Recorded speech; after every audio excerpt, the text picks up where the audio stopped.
आज राज्याचा अर्थसंकल्प सादर होत आहे। मुरजी पटेल आपल्या सोबत आहे। मुरजीभाई, कशा पद्धतीचा हा अर्थसंकल्प असणार आहे आणि लाडक्या बहिणींना बऱ्याचशा अपेक्षा आहेत, 2100 रुपये मिळणार की नाही त्याचा मोठा प्रश्न आहे। हा सर्वसामान्यांचे सरकार आहे, महायुतीचे सरकार आहे।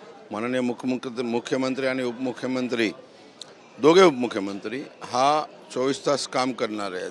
पूर्ण अपेक्षा पूर्ण होतील, पूर्ण महाराष्ट्रात सुखल होतील आणि सर्व समाजाला सर्व घटक पक्षांना न्याय मिळतील असा अर्थसंकल्प अजितदादा सादर करणार आहे। नक्कीच आज आपण पाहतोय की रवींद्र धंगेकर हे सुद्धा शिवसेनेमध्ये पक्षप्रवेश करणारे एकनाथ शिंदे यांची भेट घेतात, काँग्रेस सोडतायत। पण ते म्हणतात की त्रास होतोय काँग्रेस सोडताना, पण विकास कामं व्हावी यासाठी एकनाथ शिंदे यांच्यासोबत जातोय, शिवसेनेत जाण्याचा निर्णय घेतोय। आज संध्याकाळी येऊन भेटतायत, कसं पाहता याकडे?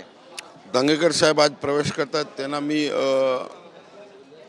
धंगेकर सारखे किती आमदार जे आमच्या संपर्कात आहे लवकरात लवकर मोठे प्रवेश आपल्याला दिसतील। एक शेवटचा प्रश्न आहे, उद्धव ठाकरे यांनी काल टीका केली आणि ते म्हणाले की गद्दारांनी आता एकनाथ शिंदे यांच्या समोर, शिवसेनेच्या समोर अमित शाह यांचं नाव लावावं, बरीच जाहीर टीका केलेली, याला उत्तर कसं देणार?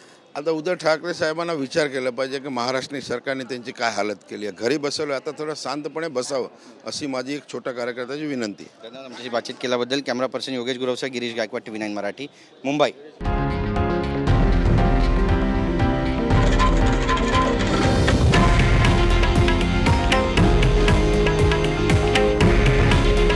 हे आहे देशातील नंबर 1 न्यूज नेटवर्क आणि आपण पाहत आहात TV9 मराठी।